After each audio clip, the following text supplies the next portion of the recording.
अस्सलाम वालेकुम dear students. आज जो हमारे पास सब्जेक्ट है वो है थर्मोडाइनामिक्स और इसका कोड हमारे पास है 323 और जो चैप्टर है हमारे पास चैप्टर नंबर 7 और जो आज हमारे पास टॉपिक है वो है 4 स्ट्रोक इंजन एंड वर्किंग कि 4 स्ट्रोक इंजन कैसे वर्किंग करता है, 4 स्ट्रोक इंजन है क्या और इसकी वर्किंग कैसे है। 4 स्ट्रोक इंजन में हमारे पास जब 4 स्ट्रोक इंजन हमारे पास वर्किंग करता है तो उसमें 4 स्ट्रोक पैदा होते हैं। 4 स्ट्रोक में हमारे पास जो है वो वर्किंग अपने कंप्लीट साइकिल को अपने को कंप्लीट करता है।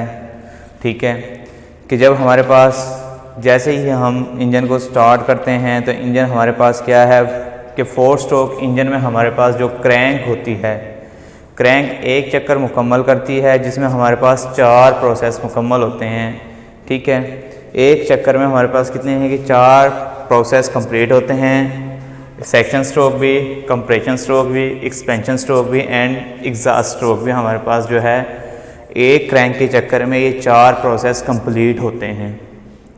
तो फर्स्ट ऑफ ऑल हम देखते हैं कि हमारे पास जब फर्स्ट स्ट्रोक आता है, सेक्शन स्ट्रोक, जब हम इंजन को चलाते हैं तो फर्स्ट स्ट्रोक हमारे पास क्या है कि पहले स्ट्रोक में हमारे पास क्या चीज़ वक़ू पज़ीर होती है कि पहला स्ट्रोक हमारे पास जो है इसमें सबसे पहले हम क्या करते हैं कि इंजन्स जो हमारे पास स्टार्ट करते हैं 4 स्ट्रोक के लिए तो हम क्या करते हैं फ्यूल प्लस एयर। हमारे पास जो फ्यूल है उसका जो मिक्सचर है वो इसके अंदर जब ये पिस्टन रोटेट करता है, मूव करता है तो हमारे पास इनलेट वाल ओपन होता है। इनलेट वाल जैसे ही ओपन होता है तो इसमें हमारे पास फ्यूल और एयर का जो मिक्सचर है वो इसके अंदर मौजूद आ जाता है। जब वो इसके अंदर आता है तो हमारे पास क्या है, इनलेट वाल ओपन होता है और आउटलेट वाल जो है वो बंद होता है। तो जब इनलेट वाल ओपन होगा तो हमारे पास जो फ्यूल है वो एयर के साथ मिक्स होके सिलेंडर पिस्टन हेड के अंदर मौजूद आ जाता है। जब हमारे पास सिलेंडर पिस्टन हेड मूव करता है, हरकत करता है तो हमारे पास टीडीसी से बीडीसी की तरफ हरकत करता है। फर्स्ट सेक्शन स्ट्रोक में हमारे पास क्या है, टॉप डेड सेंटर से बॉटम डेड सेंटर की तरफ पिस्टन मूव करता है और हमारे पास एयर और फ्यूल इसके अंदर आ जाता है। जब ये फ्यूल और एयर इसके अंदर आता है तो हमारे पास क्या है, इनलेट वाल ओपन हो जाता है और आउटलेट वाल क्या है, क्लोज रहता है। जब नीचे पिस्टन आता है तो दोबारा हमारे पास दूसरा स्ट्रोक बनता है कंप्रेशन स्ट्रोक। कंप्रेशन स्ट्रोक में हमारे पास क्या है, जो फ्यूल और एयर का मिक्सचर हमने इसके अंदर सिलेंडर के अंदर इन किया था तो पिस्टन हमारे पास क्या करेगा, टीडीसी से पहले स्ट्रोक में हमारे पास टीडीसी से बीडीसी की तरफ आया था। अब दूसरे स्ट्रोक कंप्रेशन स्ट्रोक में हमारे पास क्या है, इसके डायरेक्शन उल्ट हो जाएगी, बीडीसी से टीडीसी की तरफ मूव करेगा और जो हमारे पास एयर और जो हमारे पास फ्यूल का मिक्सचर था उसको जाके कंप्रेस करेगा। कंप्रेस करने के बाद हमारे पास क्या है कि टीडीसी से बीडीसी की तरफ इसका हरकत होगी और इनलेट और आउटलेट वाल दोनों बंद रहेंगे। जब इनलेट और आउटलेट वाल बंद हो गए तो अंदर जो हमारे पास मौजूद जो भी केमिकल था, जो भी हमारे पास पेट्रोल था, जो भी हमारे पास डीजल था, जो हमारे पास उसके अंदर मायात थे वो क्या हो गए, कंप्रेस हो जाएंगे एयर के साथ। तीसरे स्ट्रोक में हमारे पास क्या होता है, इनलेट वाल भी बंद रहता है और आउटलेट वाल भी बंद रहता है और पिस्टन हमारा क्या करता है, टीडीसी से दोबारा बीडीसी की तरफ हरकत करता है। जब क्रैंक मूव करती है तो वो क्या है, टीडीसी से बीडीसी की तरफ उसको लेके आती है और हमारे पास जो एयर और फ्यूल जो हमारे पास इसमें कंप्रेस हुआ था वो इसमें जाके एक्सपेंड होगा। एक्सपेंड होने के बाद जलेगा, जलने के अमल के साथ साथ हमारे पास क्या है, इंजन रोटेट लेगा। तो जब हमारे पास यहाँ पर आगे जो भी हमारे पास फ्यूल और एयर था वो उसके साथ क्या हुआ, एक्सपेंड हो गया, जल गया, एक्सपेंशन के अमल में चला गया, इग्निशन के अमल में चला गया। टीडीसी से बीडीसी की तरफ हमारे पास वर्किंग हुई और इनलेट और आउटलेट वाल दोनों बंद रहे। चौथे स्ट्रोक में हमारे पास क्या होता है, एग्जॉस्ट स्ट्रोक होता है। इसमें हमारे पास क्या है कि दोबारा बीडीसी से टीडीसी की तरफ पिस्टन हरकत करेगा और जो एक्सपेंड शुदा हमारे पास फ्यूल था, जो हमारे पास जो भी चीज़ थी उसको हम क्या करेंगे, इनलेट वाल बंद रहेगा और आउटलेट वाल के ज़रिए हम उसको क्या करेंगे, इखराज कर देंगे। इस तरह हमारे पास क्या है, ये 4 स्ट्रोक इंजन की वर्किंग मुकम्मल होती है।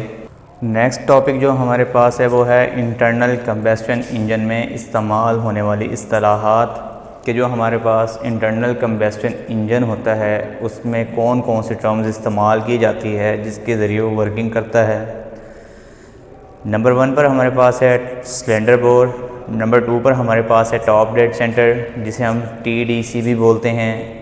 नीचे हमारे पास नंबर 3 पर है बॉटम डेड सेंटर जिसे हम BDC भी बोलते हैं। फिर हमारे पास स्ट्रोक है, नंबर 5 पर हमारे पास स्ट्रोक लेंथ है, नंबर 6 हमारे पास क्लियरनेस वॉल्यूम है, नंबर 7 हमारे पास वेप्ट वॉल्यूम है, नंबर 8 हमारे पास टोटल सिलेंडर वॉल्यूम है, नंबर 9 पर हमारे पास कंप्रेशन रेशियो है, नंबर 10 पर हमारे पास मेन इफ़ेक्टिव प्रेशर है और नंबर 11 पर हमारे पास जो है साइकिल एफिशिएंसी है। ये वो तमाम टर्म्स है जिनको हम इस्तेमाल करते हैं और इंटरनल कंबस्टन इंजन में इस्तेमाल की जाती है और इसी के ज़रिए हमारे पास वर्किंग भी की जाती है। तो सबसे पहले हम देखते हैं कि सिलेंडर बोर हमारे पास क्या है। सिलेंडर बोर ऐसा हमारे पास सिलेंडर बोर से मुराद कि इंटरनल कंबस्टन इंजन का वो आला या वो टर्म्स जिसमें हमारे पास क्या है कि सिलेंडर का अंदरूनी कुतर जो हमारे पास सिलेंडर बनाया जाता है उसका इनर डाया जो हमारे पास होता है जिसके अंदर हमारे पास क्या है कि पिस्टन रेसिप्रोकेटिंग हरकत करता है, सिलेंडर बोर कहलाता है कि जो हमारे पास सिलेंडर बनाया जाता है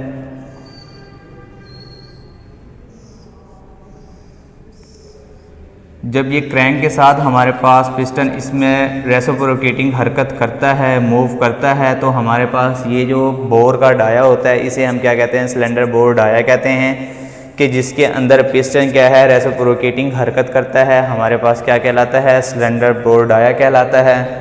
नेक्स्ट हमारे पास क्या है, टॉप डेड सेंटर के टॉप डेड सेंटर से मुराद सिलेंडर की सतह पिस्टन से, यानी कि हमारे पास जो सिलेंडर बनाया जाता है ये वाली जो हमारे पास सतह होगी ये हमारे पास TDC कहलाती है और नीचे वाली जो हमारे पास सतह होती है वो हमारे पास BDC कहलाती है। ठीक है, टॉप डेड सेंटर TDC का मतलब हमारे पास क्या होता है, टॉप डेड सेंटर के सिलेंडर की सतह पर पिस्टन की ऊपर से नीचे की जानिब, ठीक है, ऊपर से नीचे की जानिब जितना फ़ासला तय करता है हमारे पास टॉप डेड सेंटर कहलाता है कि जब पिस्टन हमारे पास यहाँ पर मौजूद होगा, ठीक है, जब पिस्टन हमारे पास यहाँ पर मौजूद है और पिस्टन जब हमारे पास हरकत करेगा, ये पिस्टन जो हमारे पास मौजूद है जब ये हरकत करेगा तो ये नीचे जितना फ़ासला तय करेगा हमारे पास क्या कहलाएगा, टॉप डेड सेंटर कहलाएगा। कि हमारे पास क्या है कि सिलेंडर की सतह पर पिस्टन ऊपर से नीचे की जानिब या ऊपर से नीचे की जानिब जितना भी फासला तय करेगा हमारे पास क्या कहलाएगा, टॉप डेड सेंटर कहलाएगा। ठीक है, टॉप डेड सेंटर हमारे पास क्या है कि सिलेंडर की सतह पर ऊपर की जानिब जितना फासला तय करेगा हमारे पास क्या कहलाएगा, टॉप डेड सेंटर कहलाएगा। और BDC हमारे पास क्या है, नीचे से ऊपर की तरफ जितना फासला तय करेगा कि पिस्टन नीचे से ऊपर के दरमियान जितना फासला तय करेगा, ये जो हमारे पास स्ट्रोक बनता है यहाँ से यहाँ तक जब ये जाएगा नीचे से ऊपर की तरफ तो हमारे पास क्या कहलाएगा, BDC या बॉटम डेड सेंटर कहलाता है। या हम इसे ऐसे भी कह सकते हैं कि दो इंतहाई मकाम के दरमियान फासला हमारे पास क्या कहलाता है, बॉटम डेड सेंटर। एक तो हमारे पास ये है और दूसरा हमारे पास ये है, इसके दरमियान जो हमारे पास स्ट्रोक बनेगा, वर्किंग बनेगी, पिस्टन जितना फासला तय करेगा तो हमारे पास क्या कहलाएगा, बॉटम डेड सेंटर कहलाएगा। अब हमारे पास नंबर 4 पर आ जाता है कि स्ट्रोक क्या है। इंटरनल कंबस्टन इंजन में पिस्टन का TDC से BDC की तरफ या BDC से TDC की तरफ हरकत करना स्ट्रोक कहलाता है। ठीक है, जब हमारे पास टॉप डेड सेंटर से बॉटम डेड सेंटर के दरमियान जितना फासला तय करेगा, ठीक है, स्ट्रोक कहलाएगा। या नीचे से ऊपर की तरफ या ऊपर से नीचे की तरफ जो भी हमारे पास ये चक्कर मुकम्मल करता है, जो भी स्ट्रोक मुकम्मल करता है, ये हमारे पास स्ट्रोक कहलाता है। और अब हमारे पास क्या है कि देखते हैं कि जो हमारे पास पिस्टन था जब इसने टॉप डेड सेंटर से बॉटम डेड सेंटर की तरफ हरकत की, ठीक है, एक चक्कर मुकम्मल किया, या BDC से TDC की तरफ एक चक्कर मुकम्मल किया, तो ये हमारे पास स्ट्रोक कहलाता है। नंबर 5 पर अब हम आते हैं कि नंबर 5 हमारे पास क्या है कि स्ट्रोक लेंथ है। BTDC और BDC का दरमियानी फासला हमारे पास क्या कहलाता है, स्ट्रोक लेंथ कहलाता है। कि TDC और BDC का दरमियानी फासला हमारे पास क्या कहलाएगा, स्ट्रोक लेंथ कहलाएगा। इसे हम इस तरह भी कह सकते हैं कि BDC और TDC के दरमियान का इंतहाई फासला हमारे पास स्ट्रोक लेंथ कहलाता है। या इसे हम दूसरे अल्फाज में ऐसे भी डिफ़ाइन कर सकते हैं कि दो इंतहाई मकाम के दरमियानी फासला हमारे पास स्ट्रोक लेंथ कहलाता है। ठीक है, और जो हमारे पास स्ट्रोक था वो भी सेम इसी तरह था कि TDC और BDC के दरमियानी फासला हमारे पास जो होगा वो स्ट्रोक कहलाएगा। BDC हमारे पास क्या था कि नीचे से ऊपर के दरमियान पिस्टन जितना फासला तय करता है बॉटम डेड सेंटर कहलाता है, और TDC क्या था कि ऊपर से नीचे की तरफ जितना फासला तय करेगा हमारे पास टॉप डेड सेंटर कहलाएगा। नेक्स्ट हमारे पास बनता है क्लियरनेस वॉल्यूम। कि क्लियरनेस वॉल्यूम क्या है कि जब पिस्टन पर वर्किंग फ्लूइड सिलेंडर के अंदर जितना वॉल्यूम समा जाता है तो हमारे पास वो क्या कहलाता है, क्लियरनेस वॉल्यूम। कि जैसे ही हमारे पास इनलेट वाल ओपन होता है,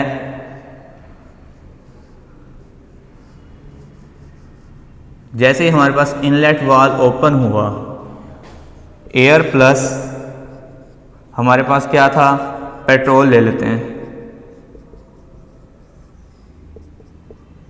जब ये दोनों हमारे पास, ये फ्यूल के तौर पर हम इस्तेमाल करेंगे और ये हम क्या करेंगे, वर्किंग फ्लूइड के तौर पर इस्तेमाल करेंगे। जब इन दोनों का मिलाप आपस में होगा तो ये हमारे पास क्या करेगा कि जलने में मदद देगा और हमारे पास क्या होगा, एक्सपेंशन का स्टार्ट हो जाता है।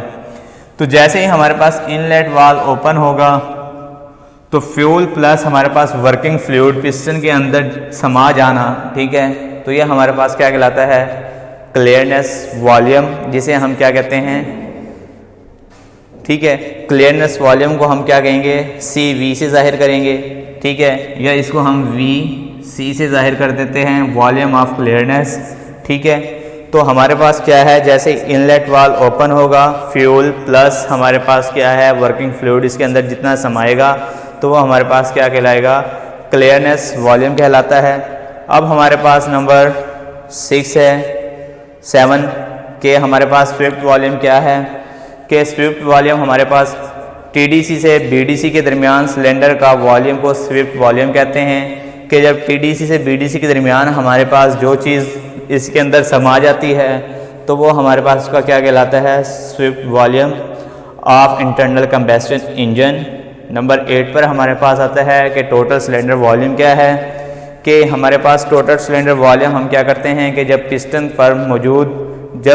BDC पर मौजूद हो तो वर्किंग फ्लूइड सिलेंडर के अंदर जितना समाता है, कि जब TDC से BDC की तरफ आया और जितना वर्किंग फ्लूइड इसके अंदर समा गया, चाहे वो हमारे पास कम हो चाहे वो हमारे पास ज़्यादा हो, जितना इस सिलेंडर हेड के अंदर समा जाता है working fluid air plus petrol हो, जितना वो इसके अंदर समाएगा तो वो हमारे पास क्या कहलाएगा, टोटल सिलेंडर वॉल्यूम कहलाएगा।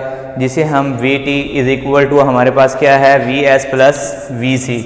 टोटल जो हमारे पास सिलेंडर वॉल्यूम का फार्मूला है VT is equal to VS plus VC। Swept volume plus हमारे पास क्या है, clearance volume is equal to total cylinder volume. ठीक है, स्विफ्ट वॉल्यूम हमारे पास क्या, सबसे पहले हम देखते हैं कि हमारे पास क्लियरनेस वॉल्यूम क्या था। कि जैसे ही हमने इनलेट वाल ओपन किया तो इनलेट वाल में हमारे पास एयर प्लस फ्यूल जो इसके अंदर आ गया तो वो हमारे पास क्या कहलाएगा, वॉल्यूम ऑफ क्लियरनेस। और उसके बाद स्विफ्ट वॉल्यूम हमने क्या पढ़ा था कि हमारे पास कि जो BDC के दरमियान हमारे जितना जितना वॉल्यूम आता है, ठीक है, जब हमारे पास इनलेट वाल ओपन होता है और जितना उसके अंदर हमारे पास एयर प्लस पेट्रोल उसके अंदर फ्यूल जो हमारे पास समाएगा तो वो हमारे पास क्या कहलाएगा, swept volume of internal combustion engine. और टोटल वॉल्यूम हमारे पास क्या था कि क्लियरनेस वॉल्यूम प्लस हमारे पास swept volume is equal to total cylinder volume. ठीक है, जिसे हम VT इज इक्वल टू हमारे पास क्या है, स्विफ्ट वॉल्यूम प्लस हमारे पास clearance volume is equal to हमारे पास क्या कहलाएगा, टोटल सिलेंडर वॉल्यूम। क्लियर है। नेक्स्ट हमारे पास है कंप्रेशन रेशो क्या है। कि कंप्रेशन रेशो हमारे पास क्या है, सिलेंडर के टोटल वॉल्यूम और क्लियरनेस वॉल्यूम के दरमियान निस्बत को हम क्या कहते हैं, कंप्रेशन रेशो कहते हैं, जिसका फार्मूला हमारे पास RV is equal to VS divided by VC बराबर है TK। ठीक है, हमारे पास कंप्रेशन रेशो क्या है कि कंप्रेशन रेशो से मुराद हमारे पास क्या है कि सिलेंडर के टोटल वॉल्यूम और क्लियरनेस वॉल्यूम के दरमियान, सिलेंडर के टोटल वॉल्यूम और क्लियरनेस वॉल्यूम के दरमियान निस्बत को हम कंप्रेशन रेशो कहते हैं, जिसे हम फार्मूले के तौर पर ज़ाहिर करते हैं RV is equal to swept volume, clearance volume plus total volume. ठीक है, यह हमारे पास कंप्रेशन रेशो का फार्मूला है कि हमारे पास क्या है, क्लियरनेस वॉल्यूम और टोटल वॉल्यूम के दरमियान निस्बत को हम क्या कहते हैं, compression ratio. Mean effective pressure क्या है हमारे पास, एक्सपेंशन स्ट्रोक के दौरान, जब हमारे पास एक्सपेंशन स्ट्रोक के दौरान पिस्टन की पोजीशन तब्दील होने से पिस्टन पर अमल करने वाली फोर्स, ठीक है, अमल करने वाली फोर्स जिसमें हमारे पास प्रेशर भी आ जाता है, प्रेशर में तब्दील होना हमारे पास क्या कहलाता है, मेन इफेक्टिव प्रेशर कहलाता है।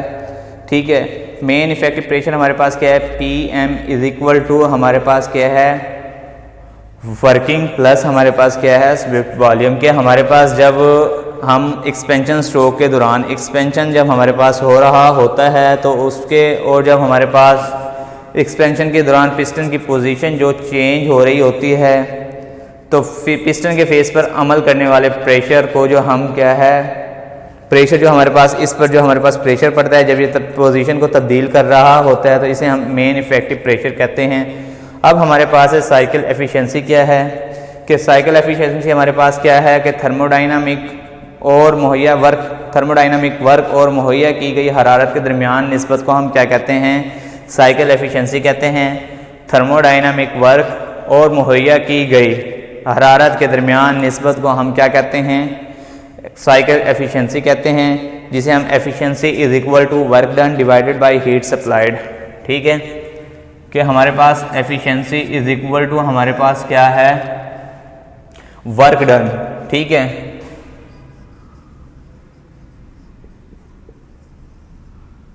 Divided by heat supplied.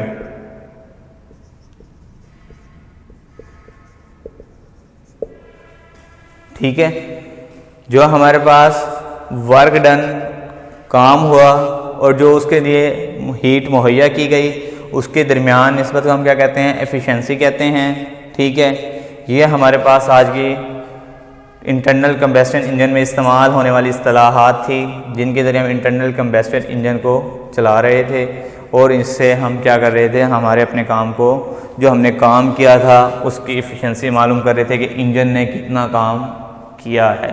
अब जो हमारे पास अगला टॉपिक है वो है 2 स्ट्रोक इंजन। पहले हमने 4 स्ट्रोक इंजन पढ़ा था कि 4 स्ट्रोक इंजन हमारे पास क्या है, कि 4 स्ट्रोक इंजन ऐसा इंजन होता है जिसमें हमारे पास क्रैंकशाफ्ट के 2 चक्कर में 4 प्रोसेस कंप्लीट होते हैं। ठीक है, क्रैंकशाफ्ट 2 चक्कर लगाती है और 4 प्रोसेस को कंप्लीट करती है, जबकि हमारे पास 2 स्ट्रोक इंजन ऐसा इंजन होता है जिसमें क्रैंकशाफ्ट का एक ही चक्कर में 4 प्रोसेस कंप्लीट होते हैं। 4 प्रोसेस वो हमारे पास है कौन कौन से, नंबर 1 पर हमारे पास सेक्शन आ जाता है, सेक्शन स्ट्रोक या सेक्शन प्रोसेस। नंबर 2 पर हमारे पास आ जाता है कंप्रेशन स्ट्रोक। नंबर 3 पर हमारे पास आ जाता है एक्सपेंशन या इग्निशन स्ट्रोक और नंबर 4 पर हमारे पास आ जाता है एग्जॉस्ट स्ट्रोक। ठीक है, तो जब ये क्रैंक 2 स्ट्रोक में जब क्रैंक एक चक्कर में 4 प्रोसेस कंप्लीट करती है, ठीक है, तो इसमें हमारे पास जो प्रोसेस होते हैं वो कैसे वकूफ़ पज़ीर होते हैं और किस तरह उनसे काम किया जाता है। 2 स्ट्रोक में हमारे पास क्या होता है, पिस्टन के 2 स्ट्रोक के दौरान 4 स्ट्रोक मुकम्मल होते हैं। पहले पिस्टन के पहले 2 स्ट्रोक के अंदर हमारे पास सेक्शन और कंप्रेशन स्ट्रोक मुकम्मल होते हैं और दूसरे स्ट्रोक में हमारे पास जो पिस्टन का दूसरा स्ट्रोक बनता है उसमें हमारे पास अगले 2 जो प्रोसेस है वो कंप्लीट होते हैं, एक्सपेंशन का और हमारे पास एग्जॉस्ट का। जबकि हमारे पास 4 स्ट्रोक में क्या था कि क्रैंक के जो 4 चक्कर में ही 4 स्ट्रोक मुकम्मल हो रहे थे, हर स्ट्रोक में अलग अलग प्रोसेस कंप्लीट हो रहा था। लेकिन 2 स्ट्रोक में हमारे पास क्या है, पिस्टन के 2 स्ट्रोक के दरमियान 4 प्रोसेस कंप्लीट होते हैं। ठीक है, सबसे पहले हम देखते हैं कि हमारे पास जो 2 स्ट्रोक पिस्टन है, 2 स्ट्रोक इंटरनल कंबस्टन इंजन है, वो कैसे वर्किंग करता है। कि 2 स्ट्रोक हमारे पास जो इंजन है उसमें हमारे पास क्या है, इंटरनल कंबस्टन में पिस्टन जो है वो 2 स्ट्रोक के दौरान ही हमारे पास क्या है, स्ट्रोक मुकम्मल करता है और उसमें 4 प्रोसेस कंप्लीट होते हैं। ठीक है, और हमारे पास पहले स्ट्रोक में हमारे पास क्या काम करता है फोर्स 2 स्ट्रोक इंजन, उसकी पहली वजाहत देखते हैं कि पहले हमारे पास क्या है। पहले स्ट्रोक में हमारे पास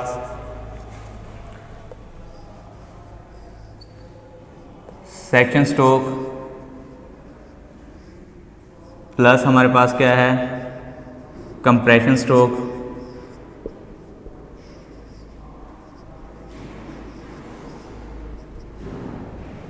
ये क्या है पिस्टन एक स्ट्रोक करेगा। पिस्टन की जो हमारे पास हरकत होगी,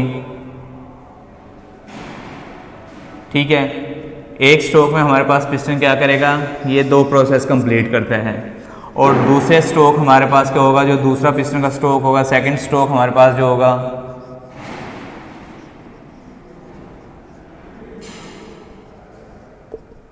इसमें हमारे पास क्या है expansion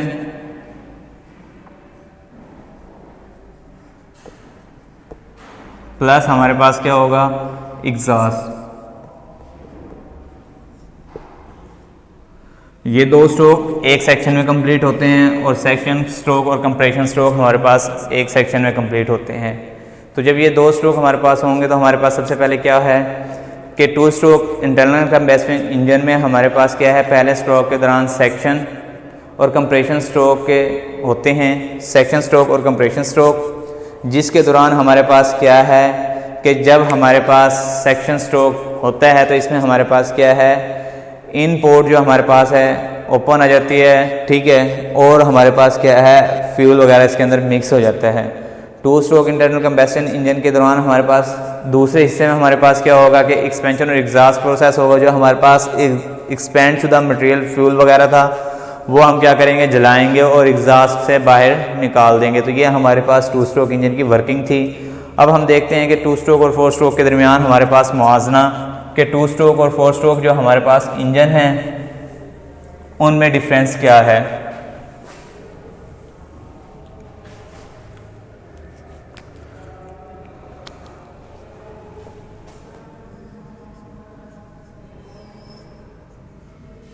two stroke and 4 stroke.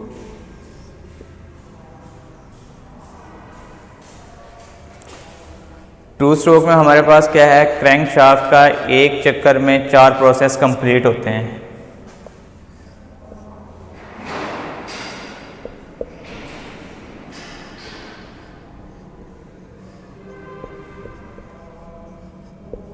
Crank के एक चक्कर में 4 प्रोसेस कंप्लीट होते हैं।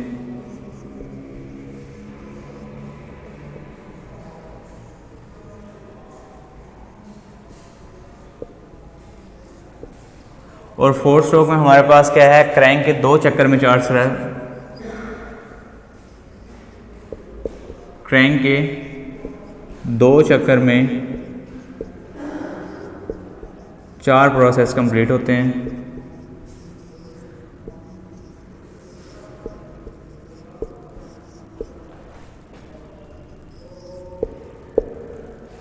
ठीक है, दूसरा हमारे पास इसका डिफरेंस क्या है कि जो हमारे पास 2 स्ट्रोक इंजन में पिस्टन के 2 स्ट्रोक के दरमियान 4 प्रोसेस कंप्लीट होते हैं। 2 स्ट्रोक में पिस्टन के 2 स्ट्रोक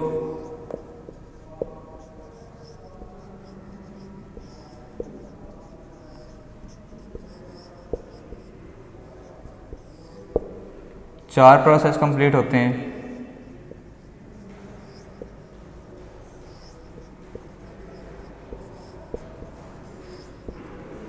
जबकि हमारे पास 4 स्ट्रोक में क्या है पिस्टन के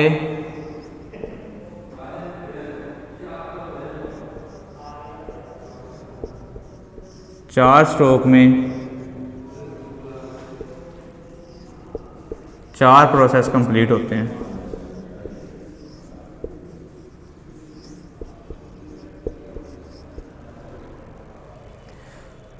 पिस्टन के 2 स्ट्रोक होंगे तो हमारे पास क्या है 4 प्रोसेस कंप्लीट होते हैं। सेक्शन 2 स्ट्रोक में सेक्शन एंड कंप्रेशन ये एक स्ट्रोक में मुकम्मल होंगे और दूसरा जो स्ट्रोक होगा पिस्टन का उसमें हमारे पास क्या है एक्सपेंशन और एग्जॉस्ट मुकम्मल होंगे।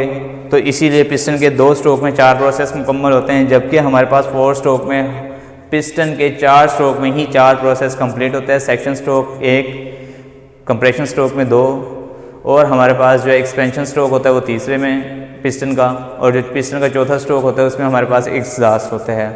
उसके बाद हमारे पास क्या है कि जो हमारे पास मखसूस पावर के लिए जो है 2 स्ट्रोक इंजन का वज़न 4 स्ट्रोक की निस्बत जो है कम होता है, और जो हमारे पास 4 स्ट्रोक है मखसूस पावर के लिए 4 स्ट्रोक का जो हमारे पास इंजन का वज़न होता है वो क्या है 2 स्ट्रोक की निस्बत ज़्यादा होता है। इसका हमारे पास क्या है मखसूस पावर के लिए 4 स्ट्रोक की निस्बत हमारे पास इसका वज़न कम होता है।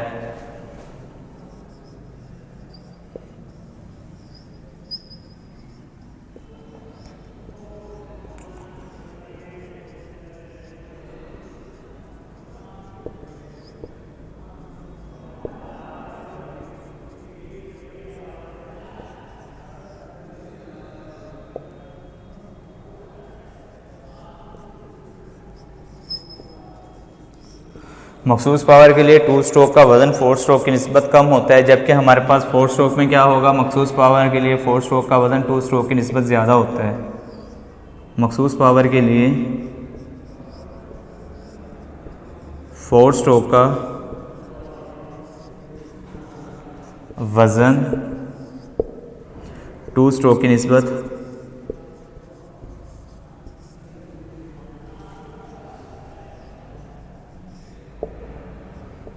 ज़्यादा होता है। ठीक है, उसके बाद हमारे पास क्या है 2 स्ट्रोक में हरकत करने वाले पार्ट्स की तादाद कम होती है, जबकि 4 स्ट्रोक में हरकत करने वाली तादाद ज़्यादा होती है। जो पार्ट्स हमारे पास मूविंग करते हैं, हरकत करते हैं, 2 स्ट्रोक में उनकी तादाद कम होती है, जबकि 4 स्ट्रोक में उसकी तादाद ज़्यादा होती है। उसके बाद हमारे पास क्या है 4 स्ट्रोक में हमारे पास मैकेनिकल इंजन की एफिशिएंसी कम होती है, जबकि हमारे पास 2 स्ट्रोक में मैकेनिकल एफिशिएंसी क्या होती है ज़्यादा होती है। उसके बाद हमारे पास क्या है कि 4 स्ट्रोक की आवाज़ जो है कम होती है, जबकि हमारे पास 2 स्ट्रोक जो इंजन होते हैं उनकी आवाज़ क्या है ज़्यादा होती है। 4 स्ट्रोक में हमारे पास क्या है फ्यूल का इस्तेमाल ज़्यादा किया जाता है, कम किया जाता है, जबकि हमारे पास 2 स्ट्रोक में क्या है फ्यूल का इस्तेमाल ज़्यादा किया जाता है। जो हमारे पास 2 स्ट्रोक इंजन है उसमें हम क्या करते हैं फ्यूल का ज़्यादा इस्तेमाल किया जाता है। ठीक है, जबकि हमारे पास जो 2 स्ट्रोक है उसमें हमारे पास क्या है फ्यूल ज़्यादा इस्तेमाल होगा, जबकि 4 स्ट्रोक में हमारे पास क्या है फ्यूल कम इस्तेमाल होता है। जबकि हमारे पास जो 2 स्ट्रोक है उसमें हम क्या करते हैं लुब्रिकेंट का ज़्यादा इस्तेमाल करते हैं। ठीक है, जबकि 2 स्ट्रोक में हम क्या कहते हैं लुब्रिकेंट का जो है ज़्यादा इस्तेमाल होता है, और जो हमारे पास 4 स्ट्रोक इंजन है उसमें हम लुब्रिकेंट का इस्तेमाल कम करते हैं। जो हमारे पास 2 स्ट्रोक है वो जो है कम पेचीदा होता है, मैकेनिज़्म उसका जो है सादा होता है, कम पेचीदा होता है, जबकि 4 स्ट्रोक का हमारे पास मैकेनिकल मैकेनिज़्म जो है ज़्यादा पेचीदा होता है और जो है इंजन को स्टार्ट करना मुश्किल होता है, जबकि 2 स्ट्रोक इंजन को स्टार्ट करना आसान होता है। ये हमारे पास difference between 2 stroke and 4 stroke था। ठीक है, नेक्स्ट हम पढ़ेंगे कि जो हमारे पास 2 स्ट्रोक और 4 स्ट्रोक है उनकी वाल्व डायग्राम क्या है।